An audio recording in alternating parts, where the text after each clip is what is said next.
You've likely seen the story about the trans activists who were banned from the White House for engaging in lewd, gratuitous behavior. Biden was none too happy with that. Well, this individual, one of the individuals banned, Rose Montoya, is outraged. U.S. brands have gone quiet on LGBTQ influencers in the wake of the Bud Light controversy. Rose Montoya on Saturday attended Pride at the White House and posed for photos. That's one way to put it. On Tuesday, the White House barred her from future events, as well as two other females who bared their chests as well. They say she told The Guardian in an interview published on Tuesday that she was disappointed that companies were becoming reticent about supporting Pride, and particularly in light of the Bud Light controversy. I've spoken to a lot of my trans friends and colleagues, and we've all noticed less brands seeking partnerships and smaller budgets for Pride campaigns. It's disappointing. We'll just skip past all that there and the photos of these people. In March, Bud Light partnered with Mulvaney, and literally everybody knows Daily Mail. I really hate it when news articles are like, we got to add words to our articles, so we're going to just repeat the same story 50 times. I'm disappointed to see brands caving to bullies when it comes to Pride. I need to know if a company is doing good in the world and actually showing up for our community. I'm very selective with who I work with, and I need to know what a company is doing. I need to know that a company is doing good in the world, not just profiting off us. Well, too bad. For the longest time, people have sat by and just said, yo, whatever, man. You know, we don't really care. Do your thing. And I'm all about that live and let live, baby. You live your life. You do you. And then y'all started bringing these weird books and putting them in front of kids. Y'all started dancing around naked in public in front of children. Y'all started justifying grooming children. And then you get people like Tim Heidecker, the comedian, where he comes out and says he wants to normalize this stuff. Now, I think in his case, he just doesn't understand. I am not complaining about people loving each other. I don't care about that. In fact, I encourage people to love each other. Love, not hate. I got a problem with, like, I don't know, a guy wearing a Bugs Bunny mask jumping around naked in front of children. Two adult men in West Hollywood performing a sex act on each other in public. Like, I don't think Tim Heidecker supports that, but he certainly tweets in support of it because I don't think he actually knows what's going on. And therein lies the big problem. See, once regular people start waking up to what's going on, they say, whoa! Why are those two adult men engaging in sex acts in public in front of children? Yes, this is what we're complaining about. But when y'all just blindly march in lockstep behind massive multinational corporations like Starbucks and Lockheed Martin, regular people don't realize it. The massive media conglomerates lie to you about what it is we're actually talking about, and then you believe the garbage. So please stop falling for this stuff. Here we go from Timcast.com. LGBTQ influencers express disappointment over fewer brands seeking partnerships, smaller budgets for Pride campaigns. Influencers claim the companies are caving to bullies. To bullies? Dude, it's not about bullies. It's about the consumer. And the consumer doesn't want to buy your product or buy the products of companies that are trying to groom children. During Pride Month in June, LGBTQ influencers typically see a spike in paid online marketing campaigns to promote various companies. This year, however, fewer brands are reaching out for bookings, according to The Guardian. So this does reference what we previously covered, Rose Montoya.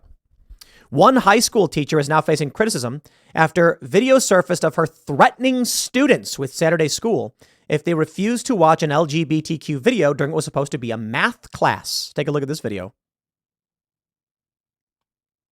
Do we have sound? Oh, there we go. Let's play it again.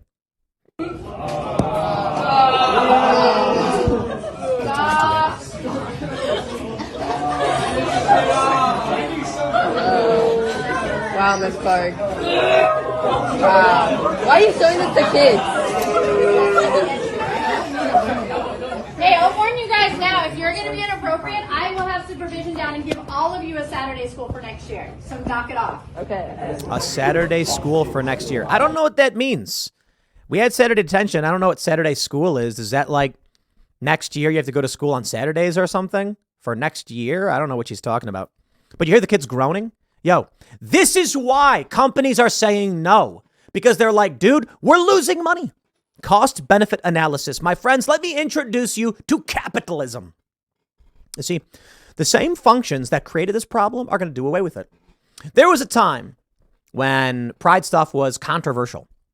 And gay marriage was what, like 2014? Isn't that crazy? It wasn't even that long ago. It wasn't legal nationwide. Supreme Court issued a ruling.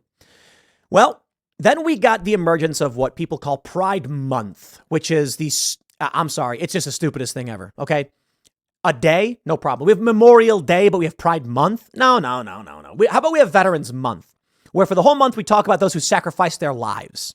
No, we do a day, that's fine. You want to do a Pride Day? In fact, if you did Pride Week, I'd be like, whatever, I don't care. But the fact that they're like, this whole month will be nothing but pride, it's like, come on, chill. Ain't nobody's telling you can't love who you love. What happened is these companies start putting up these flags and nobody cares. They're like, yeah, cool, whatever, fine, I don't care. Conservatives probably don't like it.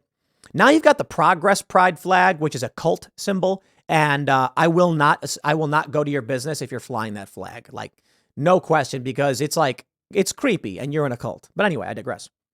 Regular people did not care when these brands were doing it. So the executives of these companies, they sit down and they say, what should we do for this, pride stuff? And they say, let's put up pride flags. Then we'll attract many of these liberal people and we'll probably see a bump in sales. Good marketing. Most conservatives, most people just did not care.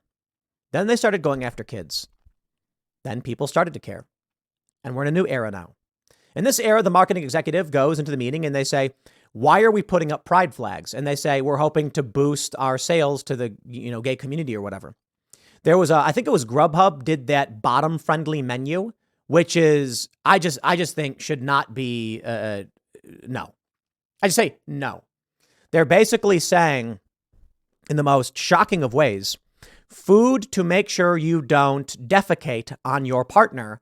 And they ran a commercial for that. And it's like, please, no. We don't do this, okay?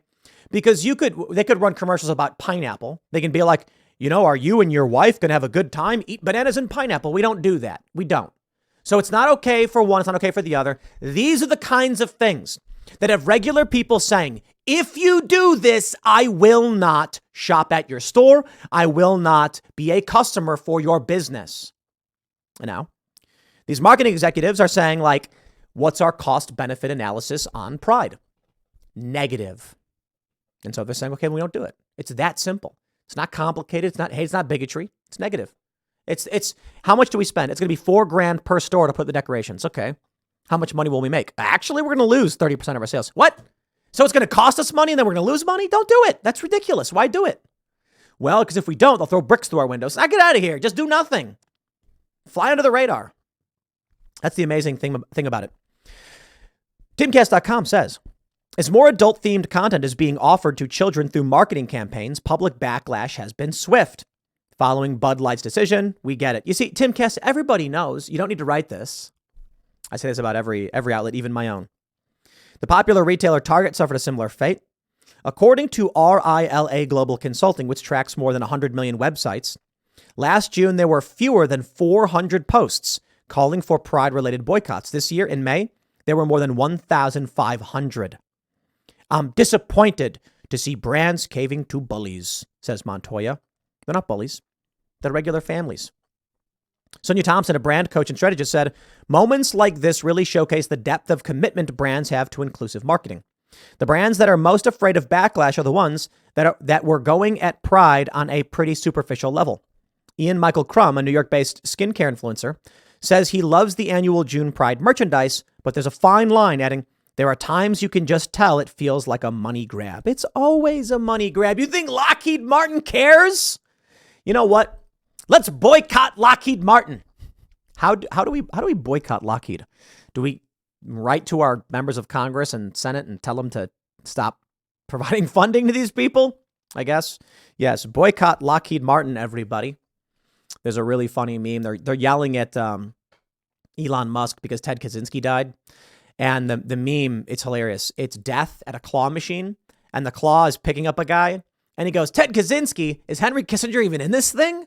Ha ha ha ha. I love it. But no, I digress. War is bad. Lockheed Martin doesn't care about you. They're flying pride flags because they're trying to earn favor with people who aren't smart enough to know what it is they do. And these people stand on street corners waving and smiling as Lockheed Martin goes by. And, I just love someone to be like, ooh, that's the one that blew up those kids. Or who makes the weapons to do it. So look, man, you go after kids, you lose it all. And that's what they've done. I'll leave it there. Next segment's coming up tonight at 8 p.m. over at youtube.com/TimcastIRL. Thanks for hanging out, and I'll see you all then.